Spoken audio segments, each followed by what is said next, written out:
Yo tout le monde, c'est Warthog, on se retrouve pour une vidéo assez spéciale parce qu'aujourd'hui on parlera des infos assez insolites. Alors surtout la première par rapport à Gavi et Selassie, comme vous l'avez vu sur le titre de la miniature, mais on parlera d'autres infos aussi qui sont un peu plus sérieuses, donc on en parlera de trois.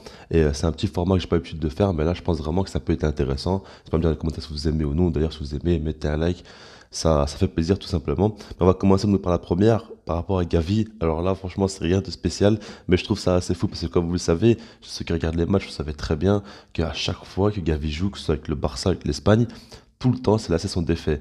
Et moi, je n'arrive pas à comprendre. À chaque fois, je me dis comment c'est possible qu'il arrive à jouer avec ses lacets défaits.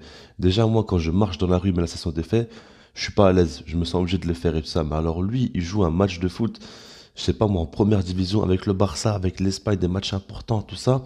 Il fait même pas ses lacets, il court dans tous les sens et tout ça. C'est pas du tout un gardien ou quoi, non, il court tout le temps. En plus de ça, Gavi, c'est un joueur qui court beaucoup plus que la moyenne. Il court des 13 km et demi par match, tout ça.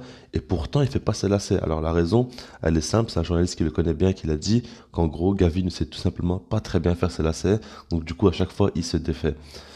Mais voilà quoi, c'est un petit peu bête, on va pas se le cacher, parce que Gavi, il joue quand même avec l'équipe première du Barça, il est titulaire avec l'Espagne en sélection, tout ça, mais il sait pas faire ses lacets quoi, c'est assez grave. Maintenant le truc c'est qu'il sait faire tellement de choses que la plupart ne savent pas faire, même des joueurs pro ou quoi, que du coup c'est pas non plus si grave que ça, parce que s'il était mauvais en même temps il savait pas faire ses lacets, là ça aurait été problématique. Mais bon, c'est quand même assez dingue, et franchement je trouve que ça le représente plutôt bien. Parce que Gavi, c'est vraiment un guerrier, c'est vraiment un type qui s'en fout de tout, quoi. Il va courir, il va récupérer des ballons, tout ça, mais il va jamais faire attention à sa coupe de cheveux, est-ce qu'il est beau, il est pas beau, ou ses lacets, est-ce qu'ils sont bien faits, ses protège tibia, tout ça. Non, lui, il est à la guerre. Quand il joue, il est vraiment à la guerre. Et voilà. Donc la deuxième info maintenant, elle est un peu plus sérieuse parce qu'elle concerne Frenkie de Jong. Et comme vous le savez, Frenkie de Jong en ce moment, c'est pas trop la folie. Son niveau de jeu cette saison, c'est pas terrible. Et moi, je suis le premier à le critiquer dans mes débriefs, tout ça, parce que je trouve ça dommage. J'ai toujours dit que c'est un joueur vraiment qui peut beaucoup, beaucoup, beaucoup apporter. C'est pas un simple milieu de terrain. C'est comme on dit souvent, c'est un joueur total. C'est un joueur qui peut beaucoup apporter dans les deux zones, défensivement comme offensivement, dans la création comme dans la finition. Vraiment, c'est un joueur ultra, ultra complet. Et ça, on le sait. La saison passée, il avait vraiment fait une très grosse saison, tout ça. Et puis là, cette saison, il est très décevant. Et on comprend pas trop pourquoi. Maintenant, il y a un journaliste qui a lâché une info. Alors, elle n'a pas été confirmée. C'est que des rumeurs pour l'instant. Il faut le prendre avec des pincettes. Mais la raison serait tout simplement que mentalement, il va pas bien par rapport au fait que sa femme donc a fait une fausse couche et c'est vraiment un sujet très sensible pour lui. Et du coup, par rapport à ça, il n'est pas très heureux en ce moment et du coup sur le terrain ça se voit. Sur moi, je vous ai toujours dit, hein, le mental joue énormément et on s'en rend pas assez compte. Il faut beaucoup plus pour moi travailler le mental dans les clubs. Après, je sais pas trop comment c'est travaillé, mais pour moi, en tout cas, il faudrait vraiment apporter une grande importance parce que c'est sûr et certain quand un joueur est heureux, automatiquement il est bon. Quand il est pas heureux, quand il a des problèmes dans sa famille ou quoi, bah, du coup, sur le terrain, ça va être plus compliqué pour lui. C'est comme Eric Garcia, le jour où il avait perdu son grand-père, si je ne me trompe pas, le jour d'un match, donc quelques minutes avant le coup d'envoi. Et après, il avait pris un carton rouge, il avait fait un match catastrophique, tout ça. Bah, c'est logique, c'est comme ça. Quand à ta tête, tu vas pas bien, eh ben, sur le terrain, ça se voit automatiquement. Et du coup, par rapport à ça, va falloir un petit peu être indulgent avec Frenkie de Jong parce que De Jong, on sait très bien que c'est un joueur qui a le talent, c'est un joueur qui peut réussir au Barça, c'est un joueur qui peut faire de très très belles choses. Maintenant, c'est sûr que si ça ne va pas, c'est peut-être qu'une passe. Après, si ça dure quelques années, ben là, ça va être plus compliqué. Mais en tout cas, pour l'instant, c'est comme ça. Après, ça, qu'il y a des infos qui disaient comme quoi est-ce que voilà, le Barça serait peut-être prêt finalement à le laisser partir pour 100 millions d'euros ou quoi.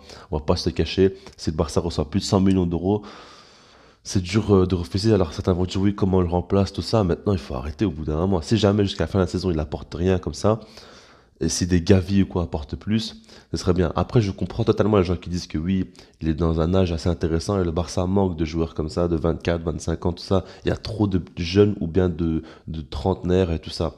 Et là-dessus, je suis totalement d'accord. Maintenant, ne passer dans une situation où il faudra accepter de faire des sacrifices, tout simplement. Après, moi, je vous dis la vérité, je préférais dans tous les cas le garder. Le plus longtemps possible le garder.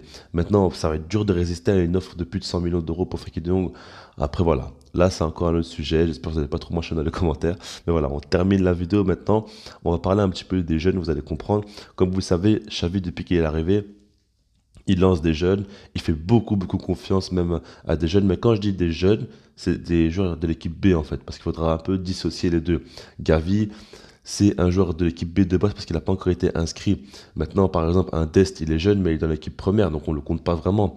que les joueurs qui font partie de l'équipe B que Xavi ramène en équipe première. Ah ben en fait, le truc c'est qu'il y a une règle, c'est que le Barça ne peut pas faire jouer plus de 3 joueurs de l'équipe B dans un match de première division, en Ligue 1, en Ligue des Champions, tout ce que vous voulez.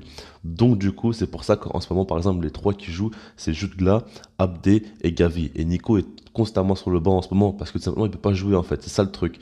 Et moi je pense que s'il pouvait pardon jouer, ah ben Alba ne serait peut-être pas titulaire parce que c'est pas vraiment pas terrible et je pense qu'il ferait un milieu de terrain à 4.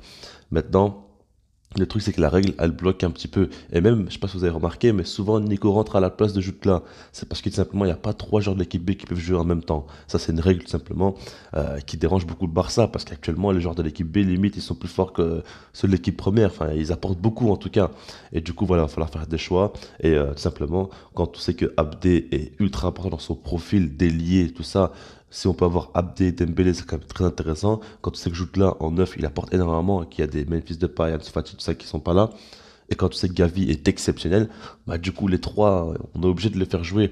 Et après Nico par exemple, lui, il paye. Baldé aussi, il paye parce que Baldé pour moi il pourrait être intéressant, mais malheureusement pour lui, il pourra pas jouer parce que c'est pas une priorité pour l'instant et c'est pour ça qu'il joue très très peu. Moi en tout cas voilà, donc dites-moi en commentaire si vous savez toutes ces infos là, si vous avez aimé la vidéo ou non, et puis sinon moi je vous dis peace.